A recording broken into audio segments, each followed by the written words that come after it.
பிடி பிரேமியர்களுக்கு வணக்கம். இந்த வாரம் நான் பார்த்திருக்கும் படம் Minmini by Halitha Shameem. Music original score by Khatija Rahman. இவர்கள் தாண்டி அந்த படத்துல வந்து நிறைய விஷயங்கள் இருக்கு. அது என்னென்ன அப்படிங்கிறத தான் பார்க்க போறோம். சைல்ட் டிராமா மூவியா ஆரம்பிக்கிற ஒரு படம். ஸ்கூல்ல ஊட்டியில் இருக்கிற கான்வென்ட்ல ஒரு 3-4 பசங்க ஜாலியாக சுற்றிக்கிட்டு இருக்காங்க.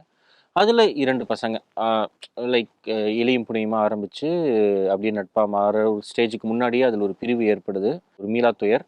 பிறகு அங்கே வந்து இன்னொரு பொண்ணு அதே கிளாஸில் ஜாயின் பண்ணுறாங்க. அந்த பொண்ணு இந்த பையனை ஏன் தேடுறாங்க, கட் டு த சேஸ். திருப்பி சில ஆண்டுகள் கழித்து இருவருமே அவங்களுக்கான வாழ்க்கைக்கான ஒரு ட்ரீம் நோக்கி போகிறாங்க. அந்த ட்ரீம் என்ன, அது அவங்க ஃபுல்ஃபில் ஆச்சா இல்லையா, இந்த 3 பேருக்குமான கனெக்ட் என்ன அப்படிங்கிறது தான் ரோட் மூவியாக எடுக்கப்பட்டிருக்கும் மின்மினி படத்தின் ஸ்பாய்லர் இல்லாத ஒன்லைன். படத்தில் ஒர்க் அவுட் ஆன விஷயங்கள். ரோட் மூவி அப்படிங்கிறப்ப நிறைய ரோட் மூவி இருக்குது. சைட்வேஸ்னு ஒரு படம் வந்துச்சு. கிரீன் புக் ரோட் மூவின்னு சொல்ல முடியுமா தெரியல. ஸ்டில் அதுவுமே ஒரு 2 பேருக்கான ஒரு ட்ராவல் தான். 2 பேர் அவங்களுக்கான ட்ராவல்னு எடுத்துக்கணும் அப்படின்னா, காலேஜ் டைமில் எல்லாரும் ஒய்த்து மாமா தம்பின்னு ஒரு படம் கூட பார்த்துருப்பதில் ஒரு 3 பேர் வருவாங்க. அப்புறம் ஈஸி ரைடர்னு ஒரு படம் இருக்குது. படத்திலேயே வந்து வால்டர் சேலஸோடைய ஒரு படத்தை ப்ளே பண்ணுறாங்க. அதுவுமே ஒரு ரோட் மூவி தான், படத்துக்குள்ள படமாக. இந்த மாதிரி நிறைய ரோட் மூவிஸ் இருக்குது. இல்லை நமக்கு தோராயமாக ஒரு ரோடு மூவினா பையா சொல்லலாம். பையா ரோட் மூவியாடா அப்படின்னா அது ஒரு ஓரளவுக்கான ஒரு ரோட் மூவி.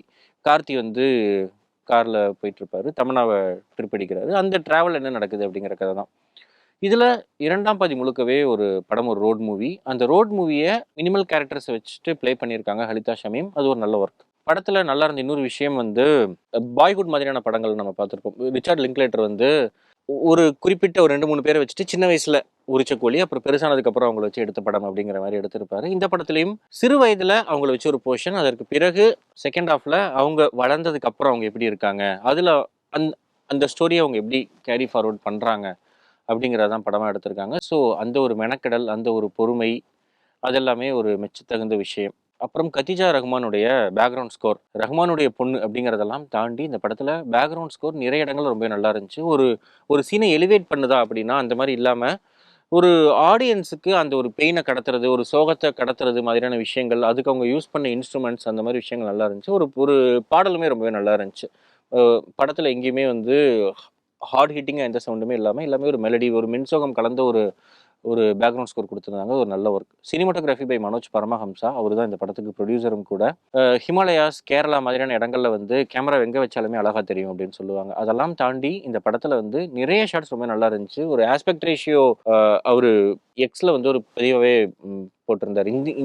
சில தேட்டர்ல இந்த படத்தை பார்த்தீங்கன்னா ரொம்பவே நல்லா இருக்கும். ஏன்னா அந்த தேட்டர்களுக்காக எடுக்கப்பட்ட படம்னு நம்ம நார்த் ஈஸ்டோ இல்லை நார்த் ஹிமாலயஸோ எப்போ போய் பார்ப்போம்னு தெரியல. ஆனால் அந்த லேண்ட்ஸ்கேப்பை எவ்வளோ அழகியலாக காட்ட முடியுமோ அதை காட்டியிருந்தாரு மனோஜ் பரமஹம்சா. இன்னொரு ப்ளஸ் வந்து பாய்குட் மாதிரியான படங்கள்ல அந்த பையனுடைய லைஃப்ல என்ன நடக்குது அப்படிங்கறக்காக காத்திருந்து எடுத்திருப்பாங்க. இன்ஃபேக்ட் பிஃபோர் சன்ரைஸ் பிஃபோர் சன்செட்ல கூட 10 வருஷம் கேப்ல அவரோட லைஃப்ல என்ன நடந்திருக்கும் அப்படின்னு பொறுமையாக காத்திருந்து எடுத்திருப்பாரு. இந்த படத்துல அப்படி கேரக்டருடைய லைஃப்ல என்ன நடக்குது அப்படிங்கிறத தாண்டி அவங்களுக்குள்ள இருக்கிற அந்த ஃபீலிங்ஸ், அவங்களுக்குள்ள இருக்கிற அந்த உணர்வு அவங்கள வந்து எவ்வளோ தூரத்துக்கு கொண்டு போகுது, அட் வாட் காஸ்ட் அப்படிங்கிறது ஒரு படமாக எடுத்திருக்காங்க. அந்த வகையில் இது ஒரு புது முயற்சினே சொல்லலாம்.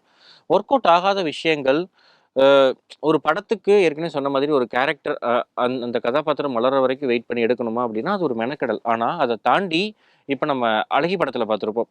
பார்த்திபன், சின்ன பார்த்திபன், மிடில் ஏஜில் ஒரு பார்த்திபன் இருப்பாங்க. அதே மாதிரி நந்திதாஸுக்கும் ஒரு 3 கேரக்டர் ப்ளே பண்ணியிருப்பாங்க. 3 பேரும் சிமிலாரிட்டிஸ்லாம் இருக்கும்.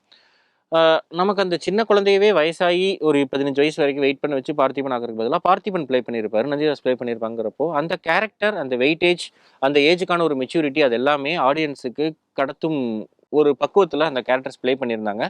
பெர்ஃபார்மன்ஸ் அது ரொம்ப நல்லா இருந்துச்சு.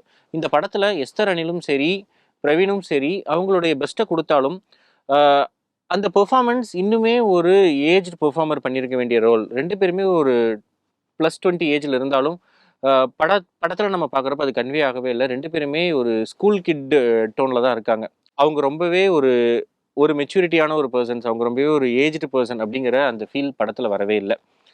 ஏன்பா நீயே 20 வயசுங்கிற, ஆனால் அப்படி தெரியல அப்படின்னா சினிமா அதுதான். சினிமாவில் நம்ம வந்து ஹன்ஷிகாலிருந்து ஸ்ரீதேவி வரைக்கும் எல்லாத்தையும் அவங்களுடைய டீன்ஸில் தான் ஹீரோயினாவே நடிச்சிருக்காங்க. அதே ஒரு விஷயம். ஆனால் இந்த படத்தில் மெயின் கேரக்டர்ஸாக காட்டுறவங்களுக்கு நமக்கு வந்து ஏய் நீ எல்லாம் ஸ்கூல் கிட் தானே, அசைன்மெண்ட் முடிச்சிட்டியாங்கிற ஃபீல்டில் தான் படத்தில் வராங்க. 2வது பிரச்சனை, படத்தில் ஒரு கேரக்டர் 2 கேரக்டர் வந்து ஃபிலாசபிக்கலாக பேசலாம். இல்லை இந்த மாதிரியான ரோட் மூவிஸில் எல்லா போர்ஷனுமே நல்லா இருக்கும்னு அவசியம் கிடையாது. சில போர்ஷனை எடுத்து வச்சுட்டா கூட அந்த படம் கம்ப்ளீட்டாக இருக்கும்.